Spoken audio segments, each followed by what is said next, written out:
Pledge of Allegiance.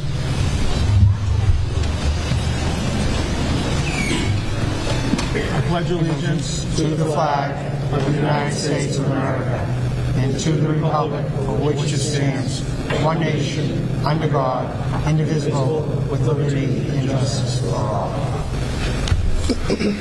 Thank you.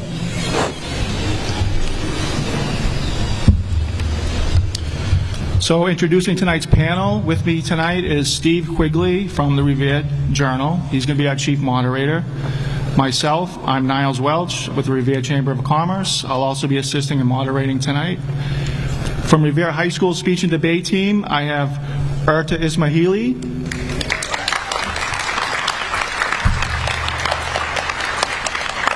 Also joining me tonight up on the panel is Salsabil Mendoza.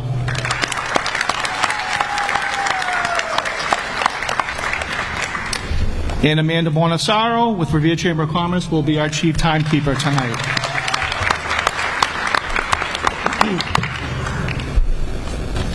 So the debate is going to begin with a 3-minute opening statement. We flipped a coin at the beginning of the program. Candidate Keith won the toss, so he's going to be the first to give a 3-minute opening statement. The first round of questions are going to be put on through by Steve Quigley. The candidates will allow each candidate to respond.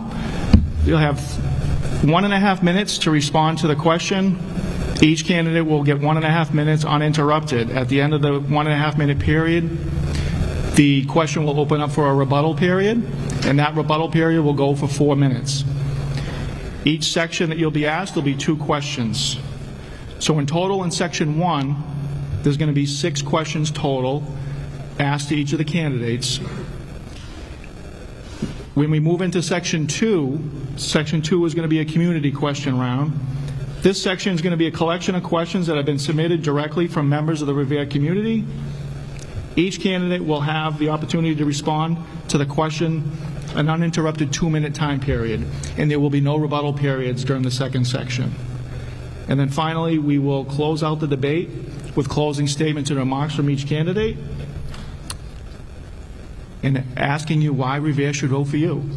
So with that, I'm going to turn over the debate open the debate to Steve Quigley. Good evening.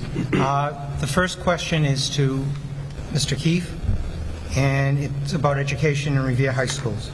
What is your Steve. open state? Oh, I'm sorry. Steve. I'm getting ahead of myself here. Amanda, help out. Yeah. We're going to do an opening statement, correct? Yeah. Great. Thank you. Well, thank you, Steve. Thank you, Erta. Thank you, Niles. Thank you, Safsa. Thank you for hosting this tonight. Thank you, Revere Journal. Thank you to Revere TV, and thank you to the Chamber of Commerce. And thank you to the audience. Today marks exactly 6 months since I took on the role as mayor for our city. While officially the title acting mayor, the duties and responsibilities in the role are every bit real. As I said in the outset, acting means action. Some might wonder about the value of 6 months' experience running a city like Revere. Well, let me put it this way. When you swim in a pool of sharks, you learn quickly to become alert and decisive. So tonight, 6 months into my duty as mayor, we are safe and sound. Revere continues to move forward and thrive. Concerns about transition or an absence of leadership were quickly dismissed. As acting mayor, I passed a budget that the City Council approved with less than 0.001% change. We've staffed vital city positions, specifically in our public safety and public works departments, despite the effort of my opponent to challenge every move along the way, only to disrupt vital city functions. We broke ground at a new Point-of-Pines fire station, and we just completed a brand new state-of-the-art public works facility.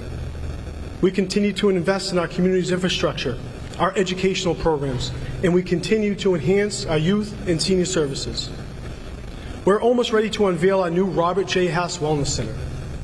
We've had great days and festivals celebrating successes, our cultures, traditions, holidays, and have held wonderful public events. And we've had our share of tough days, where we've lost friends and family, and we've grieved together to remember that we must live and love in the moment. We've had fires, floods, water breaks, and disagreements.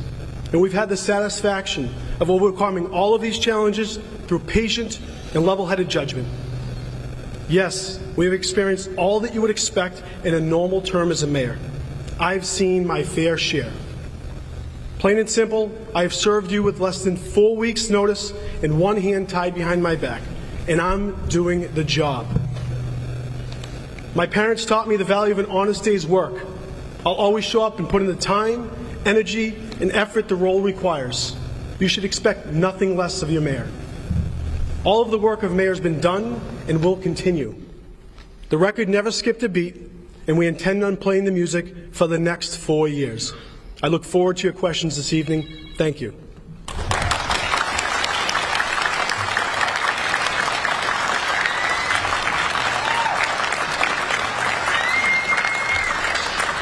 Thank you, Mr. Keefe. Mr. Rizzo, you're open seat. First of all, thank you to the Chamber of Commerce, the Revere Journal, our amazing debate club, and all of you here and watching at home. I'd like to ask all of you to look at this election for mayor as a job interview. If you do, I believe the choice is clear. First, I'm a graduate of Emmanuel College, a 6-year veteran of the United States Navy, and have owned and operated my own business since 1987. I've been mayor before and have been elected and re-elected to the City Council numerous times. Everything in my life has been accomplished with hard work, whether it was circling the globe on an aircraft carrier, earning my bachelor's degree by going back to school nights, or starting my business from the ground up. I've never taken the easy way out. And in this race for mayor, no one should be anointed. You need to earn it. You hear a lot of talk from my opponent of not wanting to go backwards. It's a catchy slogan. But I'd like to remind you what life in Revere was like if we do take a few steps back. Let's talk about our schools. When I was mayor, our schools were all top tier. We had discipline and attendance policies, and our teachers were respected. When I'm elected, I'll work as hard as I can every day to make sure your child is safe, gets a first-class education, and will address opportunities for expanded vocational studies. And investments in our community included the new Harry Delarusso Stadium, the Hill Elementary School, 3 new Little League fields, and we rehabbed numerous parks and playgrounds. The last 8 years, with the help of Mr. Keefe and the administration, has only led to massive new residential apartment buildings, and I say no more. When I was mayor, we invested in Broadway and upgraded our central business district. Market Basket was brought in as an anchor tenant at a then-dying Northgate Shopping Center. My focus has always been on new commercial growth, and it will continue to be. I led our community through 2 unprecedented natural disasters that included Suffolk County's first ever EF2 tornado and then the worst winter on record in Massachusetts. We took our police department from 84 to 104 police officers and reduced crime by 20%. With regards to our finances, you deserve financial stability. It took us over 100 years to get to $167 million, and now in the last 8 years, we're at almost $267 million. This unprecedented spending has led to property tax increases, rent increases, and has strained the finances on all of us during these times of high inflation. And our seniors, especially those on fixed incomes, need and deserve an affordable community with many more transportation options, discount days at local stores and restaurants, and various additional social outlets to enjoy. And finally, our municipal employees should be able to come to work without fear of threats or intimidation. The days of having to deal with bullies will be officially over. I look forward to your vote on November 7th. Thank you.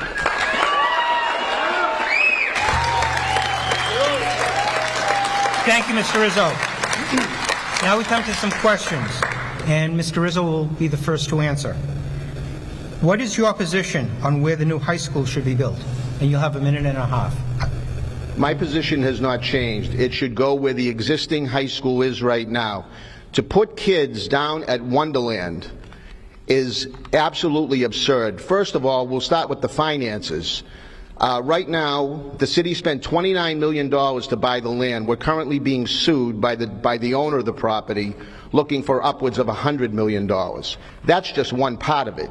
Think about 2,000 kids traversing our city to the easternmost part of the city at rush hour, and then trying to get all these kids into a site while people are parking and trying to maneuver their way over to Wonderland train station.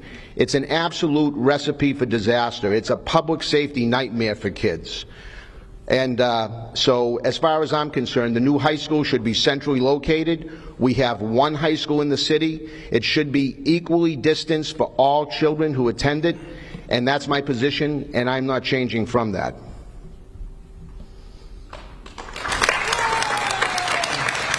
Thank you. Mr. Keefe, the same questions. You need it repeated, or are you good? Thank you. It's not always about what I want, but it's also about what the people want. And for 2 years, we had a site plan review for the new high school. We had 40-plus meetings, and everyone on that board voted for Wonderland. That was the first site chosen. That was the best site chosen. Then the school committee voted on taking Wonderland and having it there. That was their first site chosen and the best site chosen. Then the city council voted to choose Wonderland. So it's not about what I want, it's about what the community wants. And when we take a look at the best school, we should take on the best parcel of land. We will never have an opportunity to take an open parcel of land like this ever again in the city's history. We owe it to our students to make the best decision. We have one bite at the apple. And when it comes to Wonderland, we lost track of who represented. The opponent was representing the owner of Wonderland just like he did 10 years ago when he failed to represent the city with Suffolk Downs. The same owner got to him, and he flopped, and he flipped, and he stuck it to the students of Revere. Wonderland is the best site, bar none. That's the best site, that's what we should do, and that's how I'll continue to move forward. Thank you.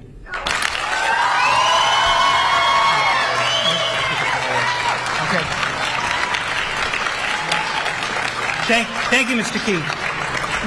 Mr. Rizzo, do you? Sure, yeah, I would love to respond to that. Please. I'm not sure what he's talking about flipping. My position was clear from the very beginning. I did not want to have the high school at Wonderland for all the reasons I've already stated.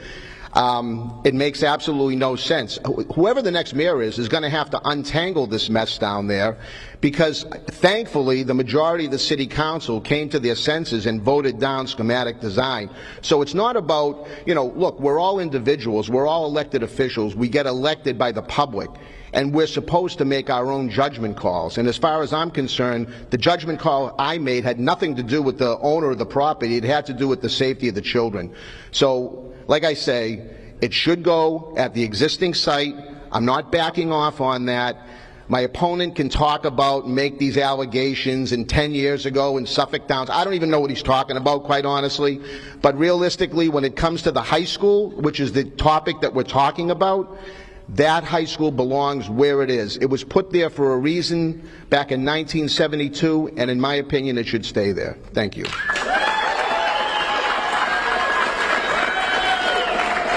Thank you, Mr. Rizzo. Thank you. And as the next mayor, I will untangle it all, and we'll make sure we put the school where it belongs. But just to point for reference, just yesterday we found out that building the school on the current site is going to cost an additional $30 to $40 million worth of cover work. That is a fact, and we discovered that yesterday, but we already knew that was going to happen. That's why Wonderland was chosen. And I'll get to the story of 10 years ago and his Suffolk Downs dealings. We'll get to that a little bit later. I will make sure it goes on Wonderland. We owe it to our students.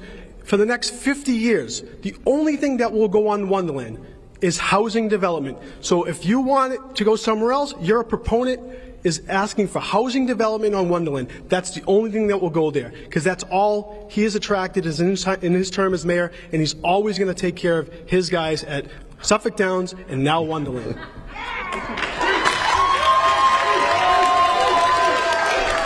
Okay, so this is a follow-up question to both candidates. Now, let's assume that the site does end up staying at the existing site. What mitigation, if you were mayor, would you provide the city and residents who live in this neighborhood who would have to endure an estimated 5-year plan for a construction project? Either candidate. I'll answer that. I told the residents in that neighborhood that if I lived in that neighborhood, I would hope that they took my home, because it's going to be chaos for 5, 6, 7 years. The fields won't be replaced till 2030. 2030. No soccer field, no baseball field, and nowhere else to put them. It's not a good option. Living in that neighborhood is going to be a mess. You can't get in that site right now. Never mind 2 schools operating with a full construction site of upwards of 2,000 people coming and going every day. Upwards of 4,000 students coming and going every day, parents and students. It'll be a nightmare for the people that live there. And you know what? We talked about eminent domain. Every single project this former mayor, this city council ever had, he took properties by eminent domain. He took properties when he built the Hill School. He took properties with Harry De La Russa. He took properties at St. Mary's Ball Fields. Every project. So if he does become mayor, I highly doubt he won't try and take properties again. See, you know, it's that type of politics that people are sick of. The threats, he's going to take your property. It makes absolutely no sense. Yeah. When the project manager was up before the city council, he made it very clear to the city council that no properties would be taken in the construction of the high school at the existing site. At the last debate, my opponent, the acting mayor, said we're killing kids. But apparently, he doesn't realize that when the new West Revere school complex was built, those kids went nowhere, and they were elementary school kids. So I don't know how we're going to be killing kids by building a school at the existing site like so many other communities have done. So many other communities, such as Arlington, Woburn, Winchester, Danvers, they've built right on site, not only built on site, but expanded their schools while kids were still in those school buildings. So enough with the alarmists, enough with scaring people. You know, this isn't what people expect. They want facts. They don't want political rhetoric. Thank you. Thank you, Mr. Rizzo. A follow-up question. Next question. That's for candidate Keith. Okay. This one right here. Yeah. For Mr. Keith. As mayor, how will you work to improve Revere's education system? Absolutely. Well, we have to show up, and that's a big part of doing the job. As an acting mayor, I've served on the school committee, and I've come to every meeting. I care about our students. I have children in our school system. My daughter wishes to come back as an educator at Revere High School. My son's at Revere High School currently. I deal with all of these students. They're a big part of my organization, and they've been a big part of my team. I've been involved in our school system for the last 14 years. That's something about leadership. I've spent more time in my 6 months as acting mayor in our schools than this former mayor ever spent in any of our schools. I go to the classrooms. I know the parents. I know the problems. We are far from perfect. But we have a lot of opportunities, and you need someone that's going to show up and do the job and get involved. Not someone that's going to go to Florida every 3 months and spend their time down there. Someone that's going to be here 365 days a year to do the job that's required of the mayor. You need to show up. And we're going to take care of our school systems, and we're going to continue to better our students. Thank you. Thank you. Mr. Rizzo, you wish to respond? Well, my recommendation to Mr. Keith is to stop showing up, because when I was mayor, the best way to explain how I would move our school system forward is to where we were when I was there. At that time, along with the superintendent, Paul Dakin, we had achieved all level 1 and 2 schools, and Revere High School won the national award, the gold medal from the National Center for Urban School Transformation, the most transformative high school in the country. We received a $3 million Sally Mae grant for our Flip Learning Initiative and started the JROTC as part of the curriculum at Revere High School. So when he's talking about, again, he's not talking about what he wants to do for the schools. He's talking about Florida. He's talking about eminent domain. You know, all these things that mean nothing. My goal as mayor is to give these kids a first-class education. He shows up to meetings, but yet he couldn't vote. He voted present on when to end school last summer. How do you vote present? There's no need to vote present. You vote yes or you vote no. On a strict cell phone policy, I don't believe kids should have to have cell phones in high school. He voted against that. So how is that helpful to kids learning? In my opinion, when I'm mayor again and I chair that school board, we are going to make sure we have a discipline and attendance policy and bring these schools back to where they should be.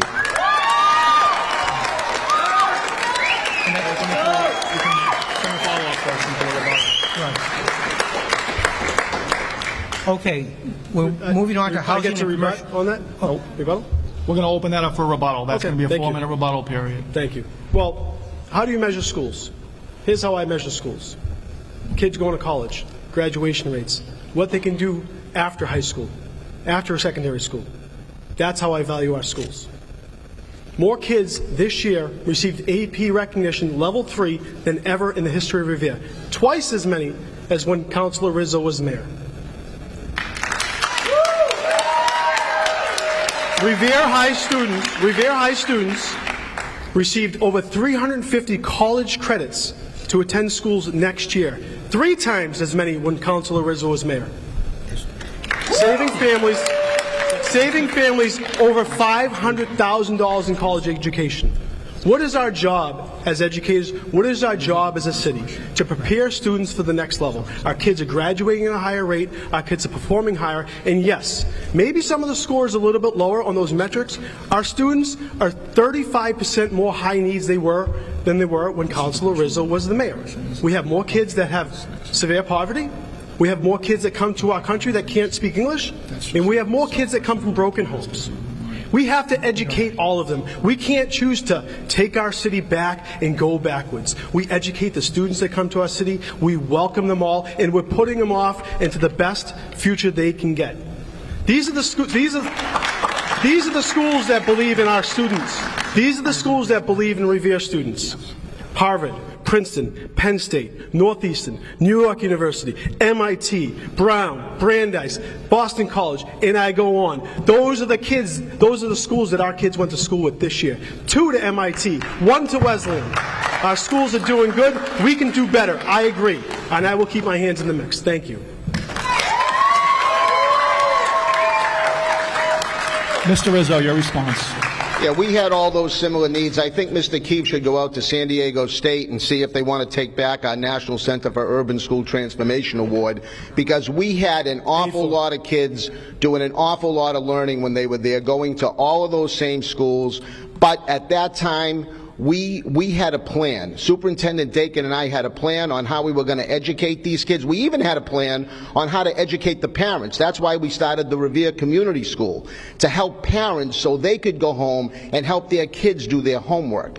And, you know, you can't accept the status quo. You always have to do better and better and better. And that is what we did during my 4 years as mayor. He can try to smudge that up all he wants and say twice as many kids and 3 times as many kids, but it's simply not true. The facts are the facts. We had all level 1 and 2 schools when I was mayor. We had the top high school in the country. We received a $3 million grant because of the learning that we were doing and the teaching that our teachers were doing.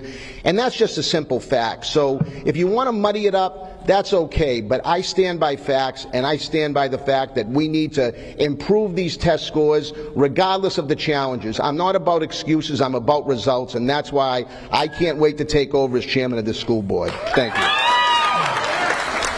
Thank you, Mr. Rizzo.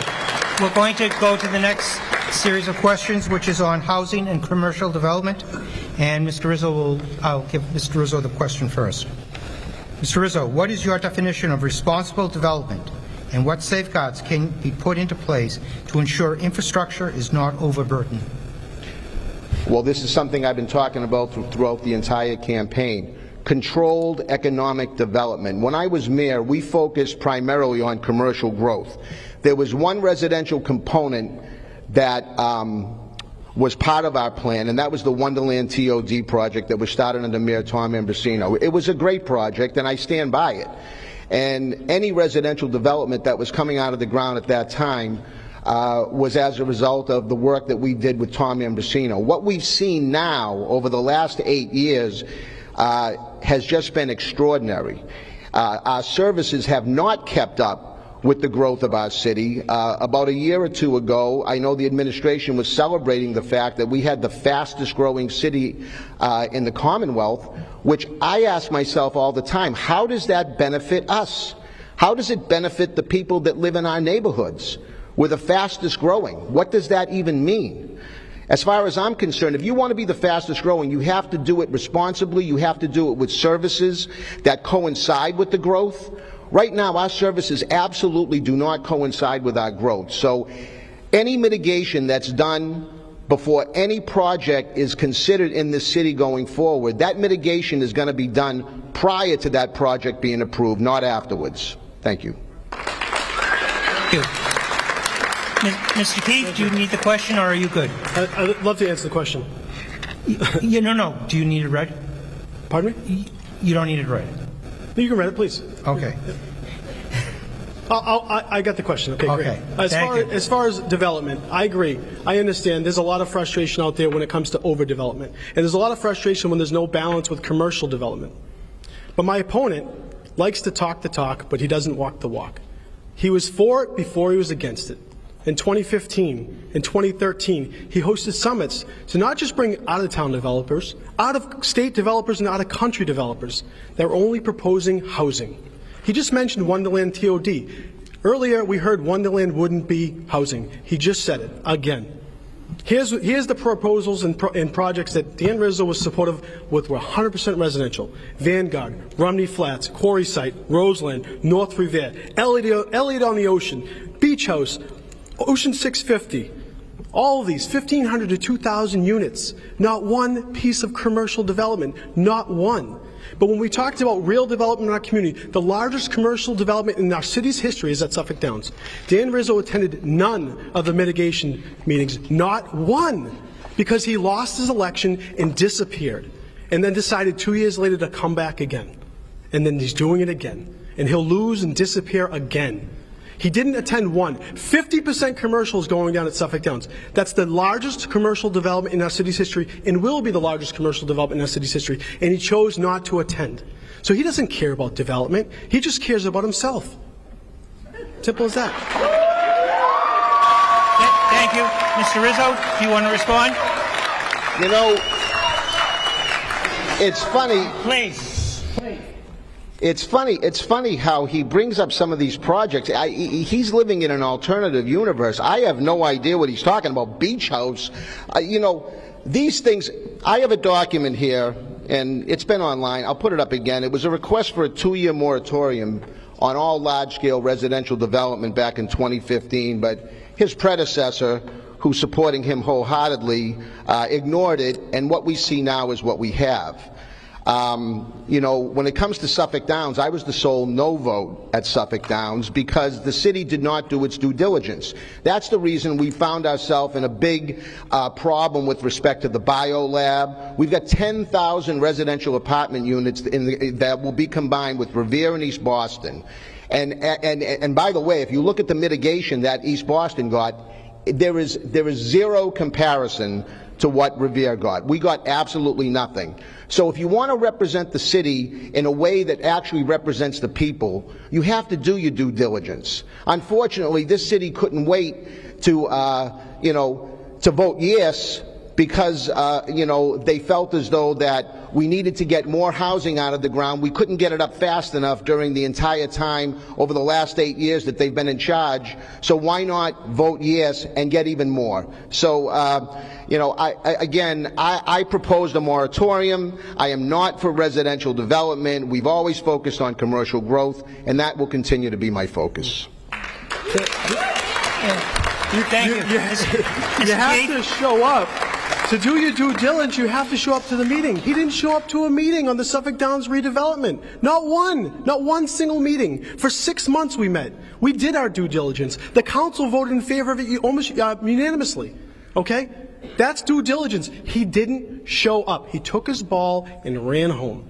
And then when we talk about tech jobs, life science, those are such scary jobs. Those are the future employment of our students that go to the robotics schools in our system. Those are the kids that are going to make $200,000 a year when they come out of college. Those are bad jobs and bad developments.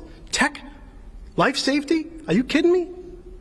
That's the stuff that we want. That's the stuff we begged for. He begged for racetracks. He begged for casinos. He begged for slot parlors. All he wanted was casinos and slot parlors and gambling. That's all you begged for. Because for 4 years you spent your entire administration chasing down a corrupt casino and failed and lost and cost the city millions of dollars. Millions of dollars. Mr. Rizzo. So when I say we didn't do our due diligence, there's a reason we spent months talking about the bio lab and why we were handcuffed with respect to the developer and what could and couldn't go there. We spent months talking about it because, again, the city didn't do its due diligence. When he talks about not showing up to meetings, I'm not sure what meetings he's talking about. Whenever the developer comes before the city council, he lays out his plans there. I don't have to show up at the developer's house with muffins every morning to find out what he's doing. I mean, this is absolutely, again, just trying to spin the fact that the city did not do our due diligence when it came to mitigation and came to understanding what they could and couldn't build. 4,000 residential units. They're talking about commercial development at this site. They talked about it up at Roseland. And what did we get? Because we had no mitigation up there. You learn from lessons. And unfortunately, the city did not learn its lesson. So we, again, are at the behest of the developer, and it's going to take somebody strong to deal with them. When you're taking money from real estate developers, from high-end donors, I don't know how you can do that.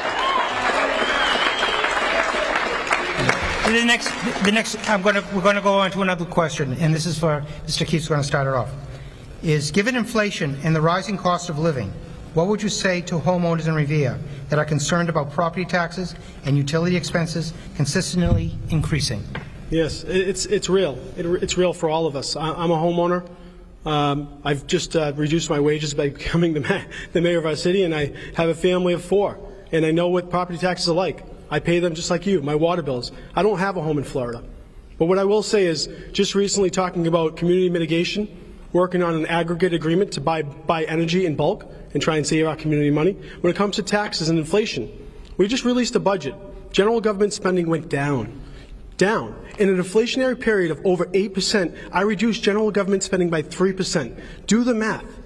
It's almost impossible. If you did our budget via inflation, we saved the citizens millions. Our taxes aren't going up. In my administration, we're going to try and do our best to level fund our taxes and make sure the property owners don't have to burden it, while continuing to have smart growth so we can offset that on you, especially our seniors. I am going to increase our senior tax exemption, but that's not going to happen by sitting idly. That's not going to happen by moratoriums. That's going to happen by having smart growth. Water and sewer rates under Councilor Rizzo skyrocketed almost 20% in his 4-year term. His taxes went up 4 years in a row. They did go up. Whether he says they did. That's the facts. And he also had to raid the rainy day fund twice to balance his budget. You want to talk about saving money? The money that he lost, $2 million in idle accounts that he had unaccounted for, and then all of our city's free cash sat in non-interest-bearing accounts. Thank you. I have gained more interest in the last 6 months than he did in the entire term as mayor. Thank you very much. That's saving money. So, Mr. Rizzo, the same question? Yeah, same question, correct? Yes. The budget has gone in the last 8 years from $167 million to almost $267 million. You ask why people's property taxes are up. You ask why people's rents are up. You know, I talk to people every day. They say their mortgage payment keeps going up. You know why? Because their property taxes are going up. And the spending needs to stop. For another $100 million, is there anybody in this city that thinks they're getting more services or better services than they got 8 years ago? I doubt it. The trash is still getting picked up once a week. The streets are still getting swept the same amount of times. You know, you don't need to be a mathematician to understand that $100 million in 8 years has to come from somewhere. You know where it comes from? It comes from the taxpayers. So, you know, again, to try to talk in an election year about, oh, I reduced the budget by 3%, he was part and parcel to the $100 million increases that we've seen over the last 8 years, and that, I suppose, is why the former mayor is so actively involved in his campaign. He wants to see that spending continue. I want to see it stop.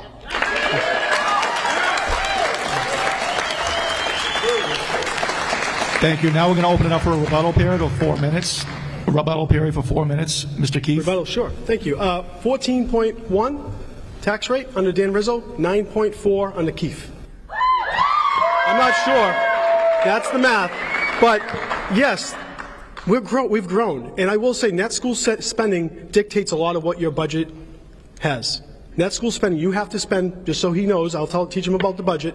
In order, every student, you have to spend a certain amount by the state. So of that extra $100 million, a majority of that went into the schools, and the majority of that was given right back by the state. It wasn't put on the burden of you. Okay? But again, I want to reiterate the fact. Your money, not mine, your free cash, the millions of dollars we certify each year, the millions of dollars I'm going to certify again this year, is sitting now in interest-bearing accounts generating millions of dollars. When Dan Rizzo was mayor, he kept them in non-interest-bearing accounts, laying idle. Would you do that with your money? Of course not. We've generated over $3 million in just the last few years. I know that you hate the former mayor. That's between you and him. He seems to own space in your head, and I have to continue to remind him, I'm Patrick Keefe. I don't know why. That's so hard.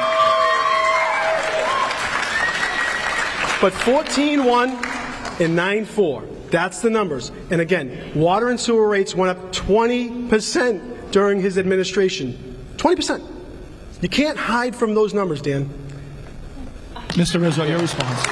So,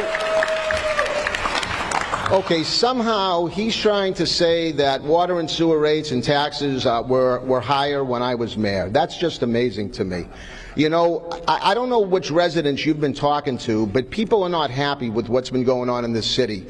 We have 4,000 additional housing units that has done zero for the taxpayer. It was supposed to be helpful, at least that's what we were told.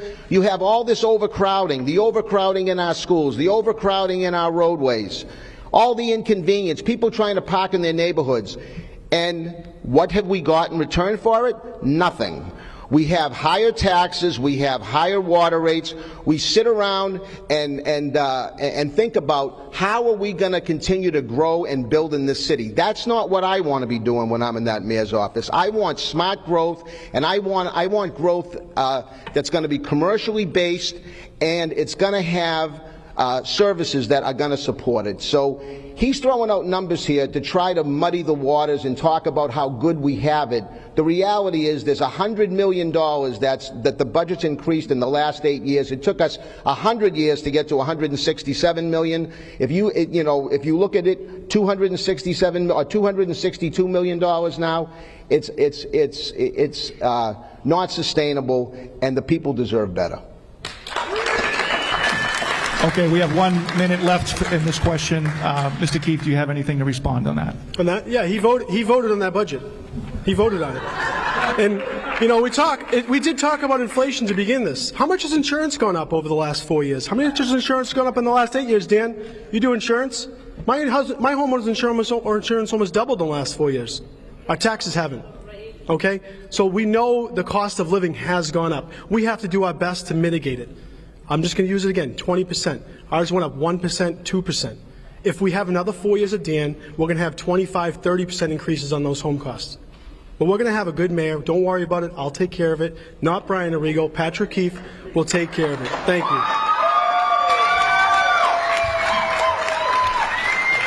Okay, thank you both. We're going to move on to the next set of questions. These questions are going to revolve around law enforcement and city resources. The first question is going to be for Mr. Rizzo. Mr. Rizzo, what does the term policing in the 21st century mean to you? What might this look like for our officers and for our residents of our community? Well, policing in the 21st century, really hasn't changed in my mind from where it's always been. We're a nation of laws, and we're a city of law and order. I support our police department wholeheartedly. They've got a very, very difficult job to do, especially in today's climate. There's a lot of chatter about defunding the police. There's a lot of chatter about police brutality. I've always been a believer in training for our officers, giving them the equipment they need, giving them the support that they need, and giving them a lifestyle that's conducive to what they do. That's why I am a big believer and supporter of a 4-and-4 schedule for the police department if I get elected mayor. And we're going to make sure that our police officers have all the resources and tools they need to take care of our community, to keep our neighborhoods safe, and make sure that families feel safe in their neighborhoods. My opponent likes to talk about statistics. They're just not real. A lot of crimes are not reported. A lot of arrests are not being made. So those statistics can be drastically skewed. The reality is I walk through neighborhoods, people are nervous, people are not happy with what's going on our streets. We need to return to a proactive police department, not a reactive one. Thank you. Mr. Keefe, your response. Thank you. It's scary when a person that wants to be mayor says policing hasn't changed. Even the police officers that support him know that policing has changed. Everything changes, and we have to change with it. We have a good police department. We really do. What really hurts our police department is every 4 years, every 8 years, someone that wants to be mayor trots around a couple guys and says, I'm going to make you the next chief, I'm going to make you the next XO, and all that does is discounts the 115 or 110 police officers that are in the room and the current chief.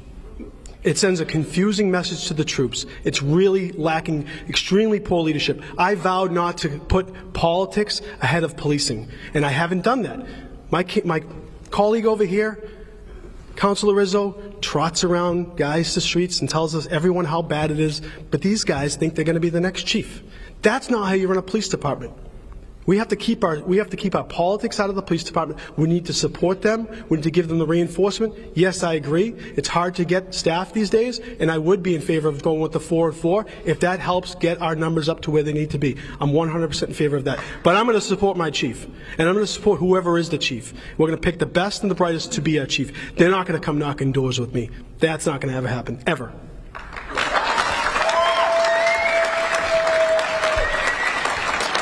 Okay, thank you both.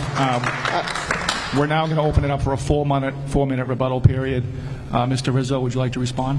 Yes, I would love to respond. I know that Mr. Keefe is disappointed that so many members of law enforcement support my candidacy. I can't help that. Where he comes up with the promises to appoint a chief, I wish he would let me know where that information came from. See, this is what I'm talking about. You can't just spit stuff out and have no basis for it. You can't spit stuff out to the public and not be able to back up your comments. Okay, it's easy to stand here for 90 minutes and say whatever makes sense to them at the time, not having to back it up afterwards. Okay, members of law enforcement are supporting me because they haven't been supported for the last 8 years, and I plan on supporting them so they support our residents and they support our neighbors. And for him to make a comment because people are out knocking doors with me, or people are out holding signs with me, or people come to my events is just outrageous. You know, people support candidates for different reasons. Fortunately, I've got members of law enforcement that support me because they know that I have their back. Thank you. He did it, but this is the truth. Dan Rizzo really discounts your intelligence. He did it when he became the mayor the last time. He brought in his chief, paid off the former chief to the tune of a few $100,000 without his contract being finished, demoted him, paid him hundreds of thousands of dollars to get his own chief, the same chief that was campaigning with him, and he's going to try to do it again. He really discounts your intelligence. History has a funny way of repeating itself. Thankfully, it won't happen this time. We're not going to let that happen. Thank you. I'd like to... So let me just say this.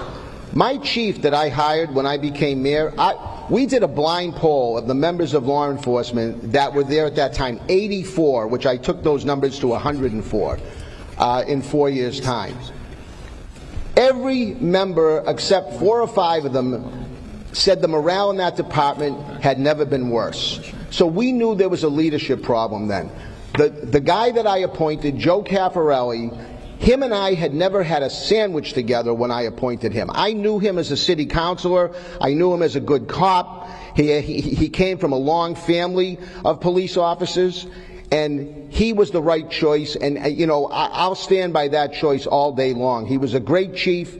There was never any scandal like we have right now going on with the police department, news stories coming out about the chief of police. There was none of that when he was here, and the crime statistics showed it. The people showed it because of how admired he was throughout the city. So, for him to say that was a political appointment is just outrageous. Him and I never even had a sandwich together before I appointed him chief. So stop with the lies, tell the truth, and stick to the issue.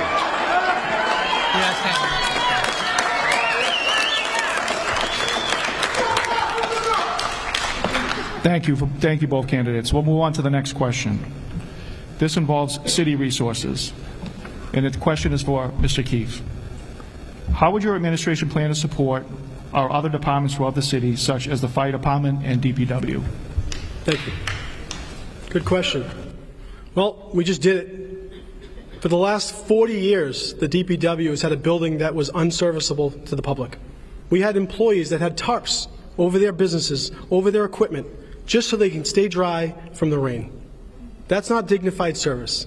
That's not giving them the tools they need to succeed. We invested millions, tens of millions of dollars in new equipment, and now we have a place that just cut the ribbon yesterday to put this equipment, to save our investment, and to give the employees a dignified place to serve our residents. And then our fire department. We're now up to 121 firefighters, 11 new firefighters, three brand new apparatus ordered day one when I got on the job with ARPA money.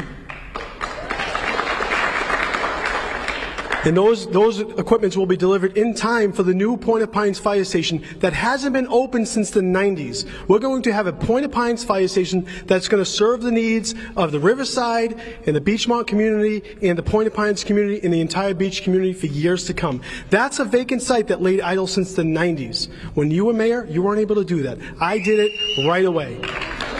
And we're going to continue to invest in those departments. And we're going to continue to up that staff. When I became acting mayor, there were 5 open positions in the DPW. My opponent tried to restrict me from hiring. And instead, we got the opinion and we got those employees hired. And they're on the streets every day helping you. That's important to me. Thank you, Mr. Rizzo. Your response. Yeah, the Public Works Department stemmed from a motion that was put in 2012 when I was mayor. For some reason, it took 10 or 12 years to get it done. But that doesn't surprise me, because when I built the 3 new Little League fields, it took them 4 years to build a snack bar. So, it doesn't surprise me that it took 12 years to build a public works facility. It's important that we invest in manpower, and my goal will be to take away a lot of the outsourcing that we do within our Public Works Department and bring employees into our Public Works Department so that we can more readily control the projects that need to be done across our city. There's an awful lot we can do when we do it in-house. When we outsource, we pay more, and we're at the whim and the mercy of who we contract with. We've got to go out through the public bidding process. It's a long, lengthy process. If we bring these jobs in-house, we can do a lot more, and we can service our residents a lot more than we are right now. St. Mary's ball fields, beautiful. My kids play there. I've coached there. But you know what? It was a rush job because it was an election year. Okay? And then we had to come back just last year to put drainage in the $7 million park that we invested your money in. We had to go back and put drainage in because every time it rained for more than a day, there was no games. Maybe that's why it took so long to put the snack stand, which we did in-house. And instead of putting the $750,000 block snack stand that you wanted, we built it in-house with our own people and cost a fraction of that. That's what happens when we do it right. The first time, instead of taking the money and going backwards. We're going to continue to invest in our DPW. We're going to continue to invest in our fire department. And we're going to continue to invest in all of our resources throughout our community. Thank you. Mr. Rizzo, you have a follow-up? Yeah, you know, when he says a fraction of a cost, it was $50,000 less 4 years later, and that was 4 years that kids, parents, and grandparents had to get into their vehicles and go somewhere if they needed to use the restroom. It's outrageous. There was no reason why it had to take 4 years. As far as the drainage, I don't know. His superintendent right now that was promoted after I left office to the Water and Sewer Department oversaw that job. So I'm not sure why there was a drainage problem. Maybe he can check with him and he can let him know exactly what happened. But as far as I'm concerned, sticking to the issue, how are we going to invest in public services? It will be to stop outsourcing as much as we do, bring services in-house so we can better service our residents, our neighborhoods. There's ways we can streamline an awful lot, and that's why when I'm mayor, we're going to absolutely do that. People will see a palpable difference in the services that are delivered to them, especially in light of the $100 million more this city is spending since I left office. Thank you.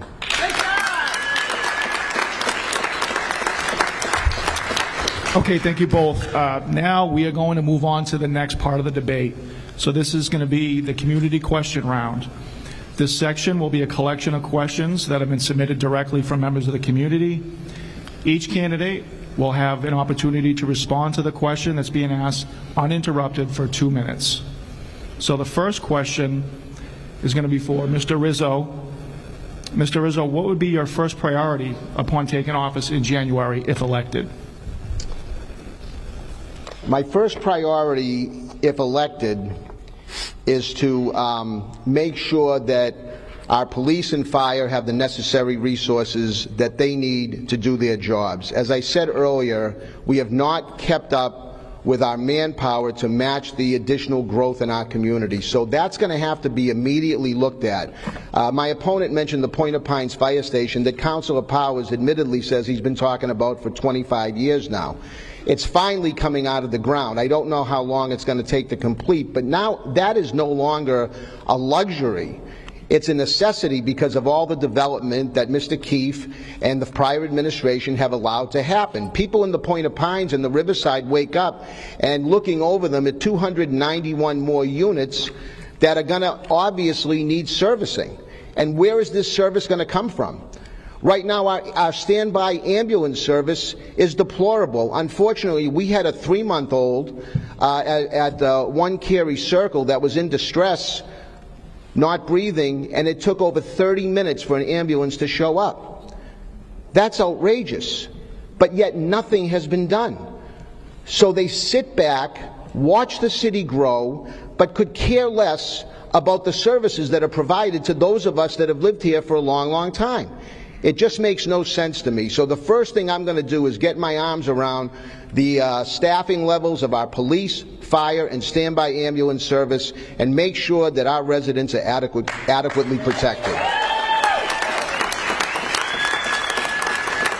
Mr. Keefe, what would be your first priority upon taking office in January if elected? Well, we have this big hurdle in front of us called the Revere High School project, and that's something that's going to have to be addressed immediately. And I know there's a lot of tension in the room, and I know that a lot of people have different opinions. And we're going to get in with the council, we're going to talk to them, and we're going to make a good decision moving forward. Because we owe it to the citizens of Revere, we owe it to the 7,200 students in our school system to build a state-of-the-art high school and do it rapidly.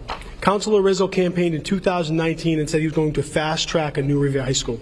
He didn't show up to one high school building meeting in 3 years. Fast-track? And then he voted against the school funding, potentially costing the city $200 million in school funding from the MSBA. He voted against it. He wanted to fast-track it, another campaign promise that he didn't fulfill. Fast track. And then when we talk about Cataldo ambulance, I agree. They need to be better. We are going to hold them accountable. I haven't taken campaign contributions from the Cataldo family. Have you? Okay, thank you. Thought so. You're too busy taking them from developers. Thank you. All right, thank you. This question is for Mr. Keefe. This question comes directly from the Revere High School speech and debate team. As mayor, how do you hope to promote free expression and foster debate for all in the city of Revere? Thank you, Erta. 100%. Your group is unbelievable, the speech and debate team. I've come and talked with you, I've interviewed with you, I've invited you to the council. I even got scored 1 point because I was being kind to you. in our council meetings and potentially liked a page that you had. And I know that you were making people feel uncomfortable, but sometimes saying what has to be said makes people feel uncomfortable. And if this 16-year-old girl makes you feel uncomfortable, shame on you. They were here to speak, and we let them speak. And that's what it's all about. That's the growth. We have an unbelievable speech and debate team, and we're going to continue to embrace them. We're going to embrace our entire population, all of them. Whether they speak English, Spanish, Haitian Creole, Vietnamese, we will embrace them all, and we want to have their collective voices heard. My opponent hopes that you shut up, and that's exactly how he treats you, because he discounts you every time you come around. He doesn't include you. You're included in my campaign, you'll be included in my administration, and you're going to be included in the entire future of Revere. Thank you, Rita. Thank you. And now for Mr. Rizzo. As mayor, how do you hope to promote free expression and foster debate for all in the city of Revere? Well, again, I'm not sure what he's talking about, that I don't allow free speech. I'm confused. Obviously, he's confused. Look, free speech, is, we're talking about our First Amendment here in the United States of America. Of course, we all have free speech. We have freedom of our own thoughts and opinions. And we have to respect each other's opinions. I've seen far too much over these last several years of people that do not respect each other, and it's led to a lot of dissension and a lot of unnecessary arguments. I think we need to be kinder. If I was to think about a curriculum that I would like to see in the high school, it's one that centers around treating each other with dignity and respect, the way that we all should. When I was mayor, I created what was called the Office of New Revere Residents, because I knew at that time that our city was diversifying. And so I wanted to bring a member in from every corner of the community. We brought in Cambodians, we brought in Vietnamese, we brought in Muslim population, we brought in Hispanics, Latinos, so that we could meet on a monthly basis and share each other's ideas on how we should move our city forward. Unfortunately, when I left office, they disbanded that. And we haven't had anything like that since. So I'm going to tell you right now, if I'm elected again on November 7th, I'm going to reactivate and reinstitute our Office of New Revere Residents. And I'm going to bring people from every corner of the city in so they can be part of any decision going forward that happens in this city. Everybody will have a voice.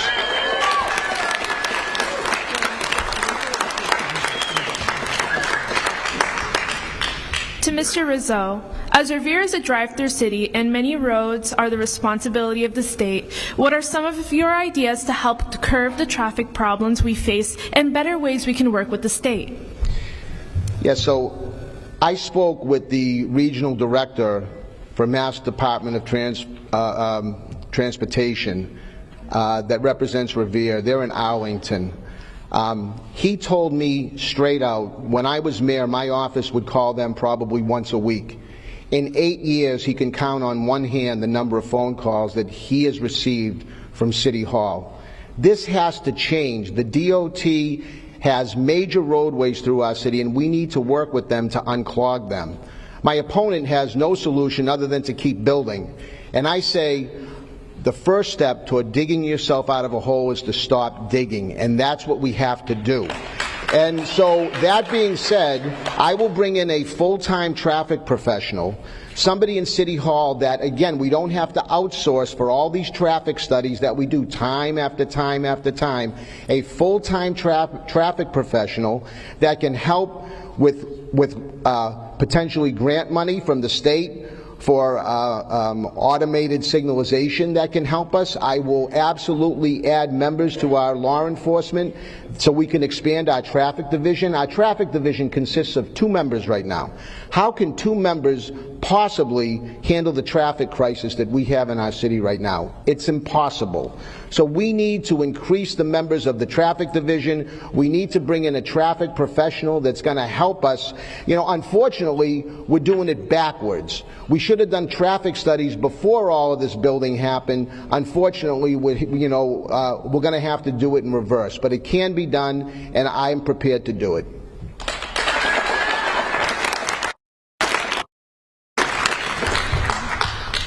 And Mr. First question. Thank you. Traffic.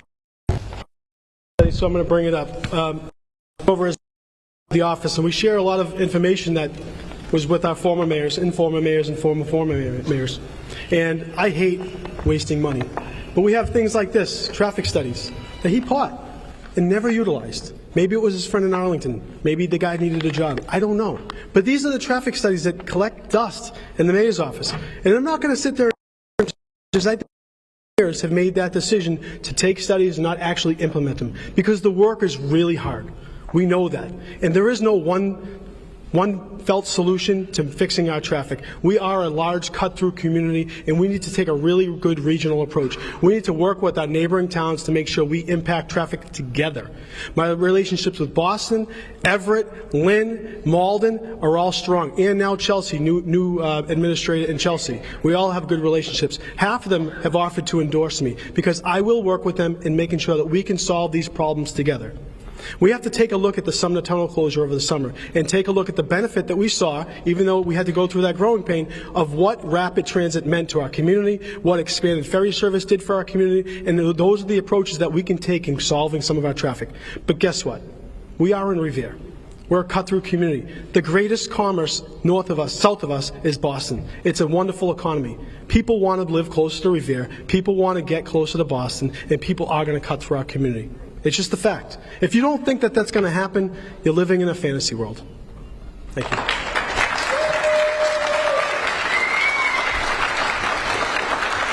Thank you for that response. We're going to move on to the next question. This question is for Mr. Keith. Mr. Keith, after the last mayoral election, the world faced a global pandemic. As mayor, in hindsight, how would you have handled the situation? For me? Yes. I'm going to need more than 3 minutes. The last pandemic hit our community really hard. It hit me. It hit my family. It hit our schools. I was in the hospitality industry. I was told I had to stay home. And what did I do the next day? I went with Deb Pesca in the senior center and started a Revere food pantry for free, because I needed something to do too. I needed to get out of the house, and I was going to start crazy. We started that Revere food pantry, and it affected families that were quarantined, seniors that were quarantined. And then it went to everyone in our community that was quarantined and or we wanted to keep home. My opponent wasn't here. He disappeared. He lost his election and disappeared and did nothing for our community. That pantry moved on to adding PPE equipment and making sure we took care of our community. I worked every single day, sacrificing my family, going home, taking showers before I hugged my own kids. And then the schools, what it did to our schools. I was the only elected official in our entire community that fought to reopen our schools because I saw what it was doing to our kids. It really was destroying our kids. And yes, maybe I said it was killing them, but when my friends called me and told me that their kids were trying to hurt themselves, that's killing our kids. Maybe I was a little bit rambunctious, but I started that program with parents, a parents program. I fought against the tide to get our schools open safely, and we did. It took far too long because I was fighting alone, and no one fought with me, except for these parents that I cared for. And like I said, those kids mean the world to me, the seniors and the population that was afflicted, we took care of. I helped and took care of. We inoculated people, and he went to Florida. He took his PPP money from his insurance company and went to Florida, and his family bought homes in Carolina. We took care of Revere. We took care of Revere. He didn't show up. He disappeared for the entire pandemic. Our city's ugliest past, he disappeared, and he'll do it again. Let's send him home. Mr. Rizzo, do you need me to repeat the question? Yeah, he's obsessed with Florida for some reason. I have no idea why. I'm sorry. I guess I'll apologize to Mr. Keith for buying a home in Florida back in 2004. I didn't know it was such a major issue for him and his family. As far as the pandemic, as far as the pandemic goes, maybe he doesn't realize it. I was not an elected official at that time. I was suffering through the pandemic with everybody else, along with my family and my father, who was failing at the time. So we were all dealing in our own ways with the pandemic. It was an awful time for our country. It was an awful time for our city. People down at the Jack Satter House, it was an awful thing what happened to them. They confined them for forever down there, and several people died as a result of it. So could we have done a lot of things differently? Yes, but I don't think anybody anybody was prepared for what happened, including on a national level, let alone on a local level. I'm glad my opponent worked at a food bank. That's great. But again, I had things that I was dealing with myself. If you remember, travel was shut down for quite a while. So, traveling to Florida and all this stuff is nonsense. How you take a natural disaster like that and turn it into something for political gain is really despicable. This was a horrible time for our country. It was a horrible time for our city. And, the only thing that we can do now is do the best we can to prepare if it should ever happen again. Thank you. He just said it. Thank you. He just said it. Do I get to rebut? Thank you. No The rebut? next question is going to No rebut? Mr. Rizzo. Pardon me. Students have been historically absent from the policy-making system. How do you hope to increase student participation in city government? I'm sorry, I missed the beginning of that question. What was it? Again, students have been historically absent from the policy-making system. How do you hope to increase student participation in city government? Well, I would be happy to meet with students to talk about ways that they would like to get involved. I think that's a great thing. Student participation in local government, I think, is a fantastic idea, and I would be wide open to it. It's one of the reasons why I created, along with Dr. Garcia at the time, the JROTC, to build self-esteem for kids, to give kids an outlet on how they could develop leadership skills and how they could proceed forward as positive young adults. So that was just one step going forward. But, when I'm mayor, I would be happy to meet with the student body and talk about ways on how you think. Again, I would listen to you to see how we could work together to give you a voice and to see what role that you might want to play. I'm just going to give you one example. The city won a $50,000 award from Google when I was mayor. It was called Get Your Business Online. And back at that time, I reached out to high school students to help business owners across the city develop websites. At that time, going back to 2013, 2014, there was still a lot of businesses that did not have websites or the wherewithal on how to do it. But of course, kids at the high school did. So I was able to reach out to a bunch of high school students that did amazing work with businesses across the city, as did the JROTC with our Snow Angel program, when they used to go out and help senior citizens and disabled people, helping to shovel out after storms. It was a great combination of bringing students together with adults, whether it was in the business community or in our neighborhoods. And again, I would be all ears, and I would be more than willing to meet with the student body to talk about how you'd like to get more involved in government. Thank you. Thank you. Now, for Mr. Keith, students have been historically absent from the policymaking system. How do you hope to increase student participation in city government? Erta, I prove it with my actions. And you serve on the Student Senate, and you presented in front of us on the cell phone policy just recently.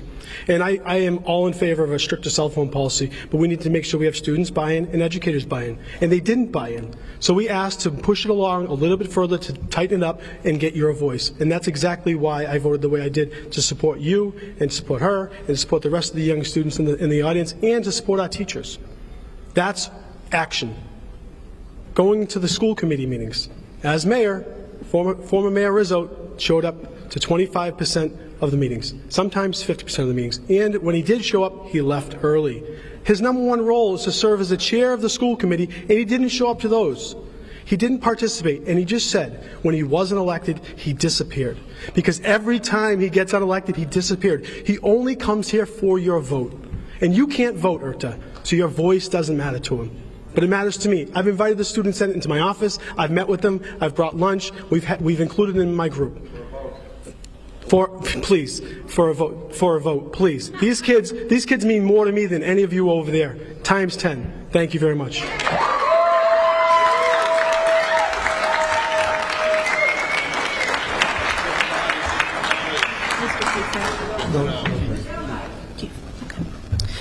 Mr. Keefe, the Wheelabrator came up in the last election. Since there have been more disruptions from the Saugus landfill, what is your stance on the wind waste trash facility? What alternatives would you implement for trash if the Wheelabrator were to shut down? Thank you. So the last debate, my opponent said he would shut down Wheelabrator. Wheelabrator needs to shut down. But he signed a 10-year contract with Wheelabrator. A 10-year contract that doesn't expire until next year. He says it, but he didn't do it. 10-year contract. Let that sit. With Wheelabrator, not with Capital Waste, with Wheelabrator. When Wheelabrator had this recent explosion, I went down there. We talked, and I said, anytime anything happens, you need to let me know. And I will say, if we do have to mitigate and figure out what we're going to do with that trash, when at some point next year, as the duly elected mayor, I have to sign this contract, Revere is going to have a seat at the table, and Revere will be represented. But I'll never lie to you. I'll never say I'm going to do something and do the opposite. He said he would shut it down, but he signed a 10-year contract with Wheelabrator. I didn't. I don't, like, he really discounts your intelligence, doesn't think we can just go back and look at. We have Google these days, guys. We can find everything. You can't lie anymore, Dan. You can't. Okay? We're not that stupid. And Mr. Rizzo, if I need to repeat the question? No, I understand the question completely. And before I do, I just want to, just for the edification of those of you that are here, somehow in one conversation, my attendance went from 25 to 50% of the school committee meetings. It's outrageous, some of the things I'm hearing here. I'm going to give Mr. Keefe a little education, okay? Right now, the trash, when it gets picked up, has to go somewhere, okay? We signed a very good deal with Wheelabrator while I was testifying to shut them down and move it to a location that wasn't jeopardizing the health of people throughout our community. We can walk and chew gum at the same time, okay? The bottom line is, Rosalie Vincent will tell you, Jeff Turco will tell you, these are state representatives that have worked with me on Wheelabrator. And Wheelabrator has been a sore spot for me and many members of our community. You didn't show up to talk about Wheelabrator until an explosion happened, and you had to respond because people in the Pines and the Riverside were upset. So please don't insult their intelligence by you making statements as if somehow you wouldn't have signed a contract to get rid of the trash, unless you had planned on keeping it on the side of the road. That was not an option for me. We had to have the trash picked up and delivered somewhere, and up until today, it's still Wheelabrator, but it should be located somewhere else, not close to residential neighborhoods, and I will continue to fight Wheelabrator until they're moved for the benefit of all members of our community. He had 4 years. He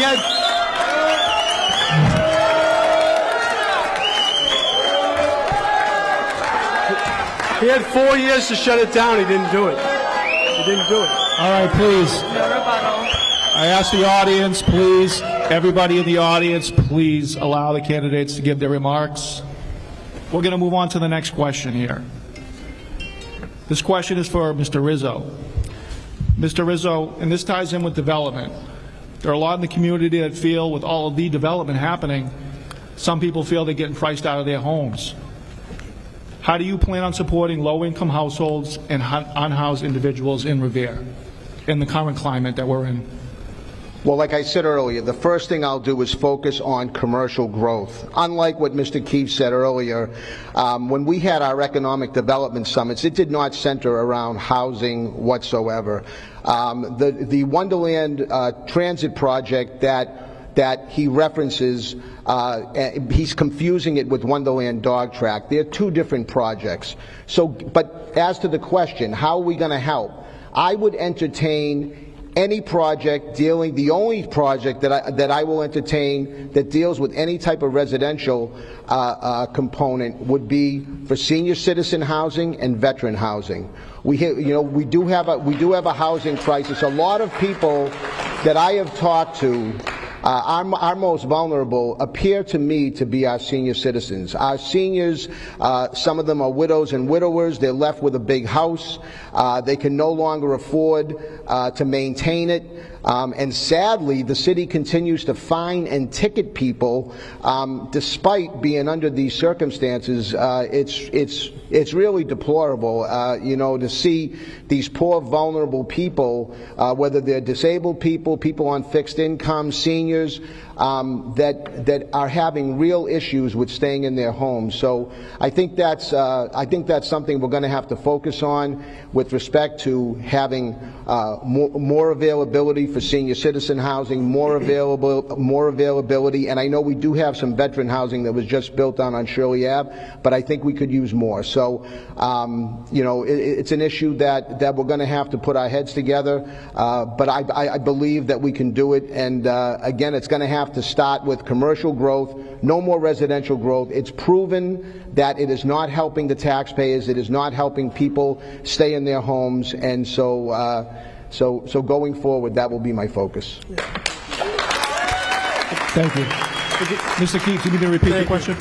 He talks about it but does not back it up with action. Just recently in front of the City Council, 71 condominiums, home ownership opportunities with over 20% affordability chances for Revere residents, seniors, veterans, and workforce housing. He voted against to waive Community Improvement Trust funds, $80,000, to provide 20 units to Revere residents. $80,000 is not a lot of money. To be able to give someone a home ownership opportunity to be able to live dignified and have no worries about increasing rents. He voted against it. So you know what I did? We took $100,000 out of the Affordable Housing Trust that I helped create, that I served on the board, and we put it into that project, and now that project will go forward, and 21 condominiums will be offered up to Revere residents, seniors, veterans, and workforce housing. That's going to help solve those housing crises for them. But 21 is not going to be enough. We know that. And putting a moratorium up is going to do everything but help affordability. We have to make sure we have smart growth, we have to make sure we incentivize affordability, and we have to make sure that we do things with the money that we do have coming in. The Affordable Housing Trust is going to offer forgiven loans and interest-free loans to residents to gracefully age in their house in place, up to $5,000 or $7,500 to fix their home, to fix a roof, to fix their air conditioning, to fix their heater, so they can age gracefully in their homes. That's going to help our senior residents. I'm putting the action in work. He's doing all the talk because he didn't do it when he was mayor, and he certainly ain't going to do it when he's unelected in 2 months. 2 weeks. Thank you. This question is for Mr. Keith. When filling key senior level positions, do you commit to having a fair and transparent hiring process that evaluates a candidate's qualifications, experience, education, integrity, and key competencies, and not hire someone simply because they supported your campaign? Is that to me? Yes. Thank you. I'm doing it right now. Right now. We've had multiple positions open. My opponent tried to stop me from hiring these positions because he thought they were just anointed positions. They thought I was just going to pick someone that I was friends with. We hired the first 5 people. I never met them because I trust my HR process, because I trust my department heads to make good decisions. The only thing I included in the decision making was I said, are they from Revere? I want to make sure we're offering these jobs to Revere residents as often as we possibly can. I let my department heads do their job. I gave them the tools to succeed. They interviewed and hired these people. He was afraid I was going to appoint all my buddies because that's what he does, and that's what he did, and that's what he'll continue to do. I'm going to support my HR systems, and we're going to hire the best and brightest, and that's what we'll continue to do. I'm doing it now, and I'm going to continue to do it for the next 4 years. Question repeated? Would you like the question repeated? No. I understand the question. It's ironic because all 5 people that he hired for the Public Works Department that he's talking about all happened just mysteriously. They have stickers on for him in his campaign. So why that's happening, I really don't know. Thank you. Again, it's just rhetoric that he's given you here tonight. He's trying to spin you around and make you think that the 4 years that I was mayor, we did absolutely nothing. When the reality is the only thing that him and his predecessor have done is put housing throughout our community. We really invested in our community. We built a new stadium. We built new Little League fields. We built an elementary school. We didn't invest in apartment buildings. We brought in Market Basket by giving them a $1 million tax incentive to spearhead the regrowth of Northgate Shopping Center, which it has. And it's led to not seeing 18-wheelers down there anymore parked. We see people down there shopping, and it's a useful mall right now. He's trying to detract you and distract you from my record, which is one of accomplishment. Their record is one of accepting donations from the biggest developers out there and building apartment buildings. And people are seeing it, and they're going to see it on November 7th as well. None of my hires, I said earlier when he was trying to talk about politicizing the police department, my chief that I appointed did a tremendous job. There was no scandal. You didn't see him on WBUR radio being accused of what the current chief is being accused of, and the prior chief to him. You didn't see that. My chief was an honorable chief, and to say that it was a political appointment really is so far off base. I don't even know what to say about that. So I will always hire the best qualified person and the most qualified for any position that I hire when I'm mayor again.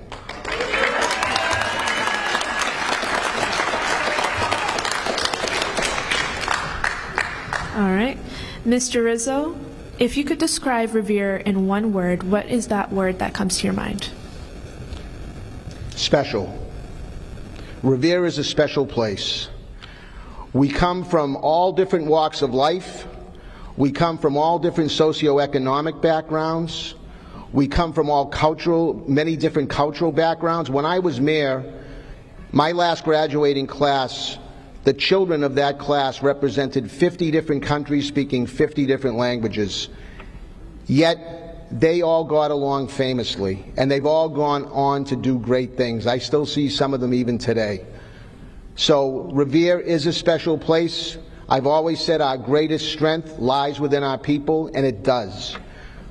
I've seen it in action, and I believe in Revere.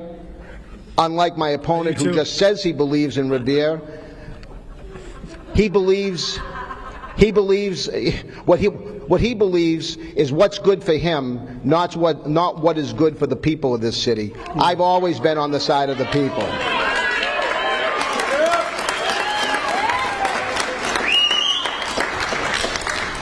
And same for you, Mr. Keefe. If you could describe Revere in one word, what is that word that comes to your mind? Revere is beautiful. And yes, I do believe in Revere, and I'm glad that tagline stuck with you, Mr. Rizzo. I'm glad that you appreciate it, because I do. And I don't believe in bringing it down just for my own personal gain. I don't believe in destroying our community just to get a vote. I believe in being honest. But I look out, we see an unbelievable sunset. I look out my backyard, I see a Boston skyline. I take my dog to the beach, and I enjoy it very much, just like most of you. Just like we enjoy our community. It is a beautiful community. It's a beautiful community with beautiful people. Unbelievable people with unbelievable upside. And we're going to continue to believe in our community. We're going to continue to do great things with each other. And yes, politics tends to bring out the worst. But we're going to continue to bring it back together and make this beautiful community welcoming to everybody. My opponent says, why should we open up the doors and welcome everybody? We have to. They're human beings. I'm a human being. Have compassion. Use your heart. We'll welcome everybody in. You're going to come into our beautiful community, and we're going to give you a big hug. I love Revere, I believe in Revere, and thank you, Mr. Rizzo, for believing in Revere as well.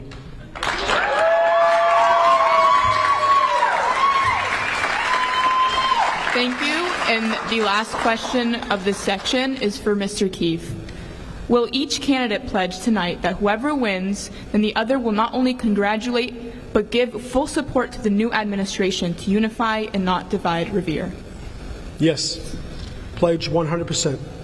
Everyone. It's going to be a big tent, and everyone's welcome. Every single one of you. All of you are welcome. But we talk about what happens after the election, and I will make sure that we welcome everyone back in, and we talk positively, and we move forward together. But that didn't happen when Dan Rizzo lost the last time. When he was rejected, he didn't give so much as a piece of paper. He didn't even allow for a transition. He held up the election because every time he loses, every time, the 2 times he lost in the casino and the time that he lost, the 2 more times he was rejected as mayor, he caused a stir and didn't hand over the keys like he should and offered a dual transition. He didn't do it. So thankfully, we won't have to worry about that in 2 weeks. But I will welcome everyone in because Revere is beautiful, and we're going to welcome you all in. Thank you. And I'll congratulate him as well. Thank you. And now, Mr. Rizzo. I will support the community as I always have. You know, not going through a transition, I don't even know what that means. Again, I don't know what he's talking about when there was no transition. When I'm elected, I'm going to put a transition team in place that will go into City Hall, meet with our department heads, and plan a path forward. That's what a transition team is. Mr. Keefe hasn't had to do that yet because after he, you know, when he took office, upon the, you know, in the absence of the former mayor, he didn't have to put together a transition team. So I wouldn't expect him to understand how that works. But you, when you're elected mayor, when you're actually elected, you put a transition team together and you plan a path forward so you have something to go with the minute that you take charge in January. So that would be my plan. You know, in terms of supporting my opponent, should the election not go my way, I will do everything I can to work to make Revere a great place, the great place that I know that it is. Okay, thank you both. So that's going to conclude the second round of questions. We are just left now with closing statements by each candidate. Candidate Keefe won the coin toss. Mr. Rizzo, your closing statement. 3 minutes. Thank you very much.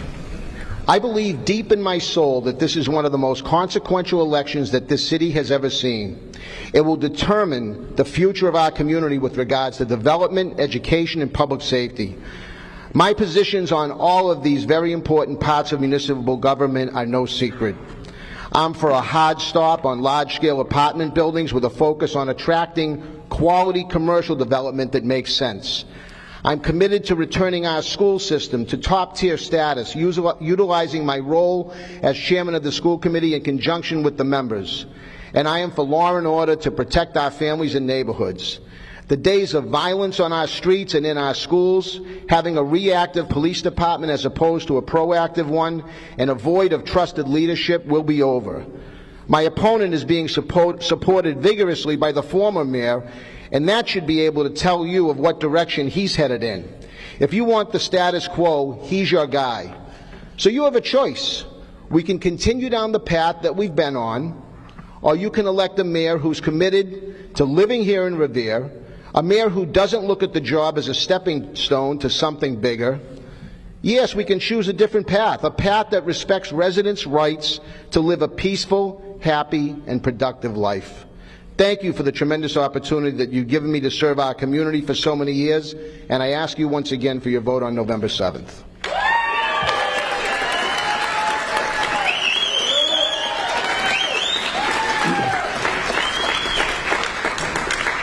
Thank you. And thank you again to the Student Senate, Revere TV, the Revere Journal, the Chamber of Commerce, and of course our audience here and the viewing audience. Thank you for putting this together tonight. During the past 6 months, you've welcomed me into your homes, front porches, and into your backyards. You've shared your concerns and I've shared your ideas. You've let me know what you expect from me and how Revere should be best served. I've listened and you have helped me shape my vision for Revere's future. Every election comes down to a choice of which candidate shares your ideas, expectations, and attitude. Your choice decides our city's path forward. Let's continue to choose with our heads in our hearts and move forward together. One direction will use the political fear-mongering of the past, regurgitating any and all incidents without any shred of dignified service, and cater to only a narrow-minded audience of bigotry and hate. Or you have a choice to move forward.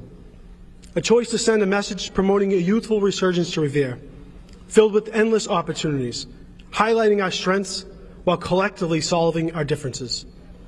The choice is clear. My leadership over the last 8 years in service to our community as an elected official has been consistent, welcoming, and refreshing to everyone who calls Revere home and to all of those who wish to be part of Revere moving forward. Our seniors, our youth, our families, and our visitors. Revere is on the brink of greatness. Our results are proven and the possibilities are endless. With the right leadership, we can move mountains, and together I intend on doing just that. So let's send a clear message on November 7th. I ask for your support, and let's memorialize an end date to my opponent's monument of failure and cast your ballot for progress, positivity, and opportunity for all. And in closing, I believe in Revere, and I believe in the best of Revere, and I ask for you to believe too. Thank you very much. Thank you, everybody.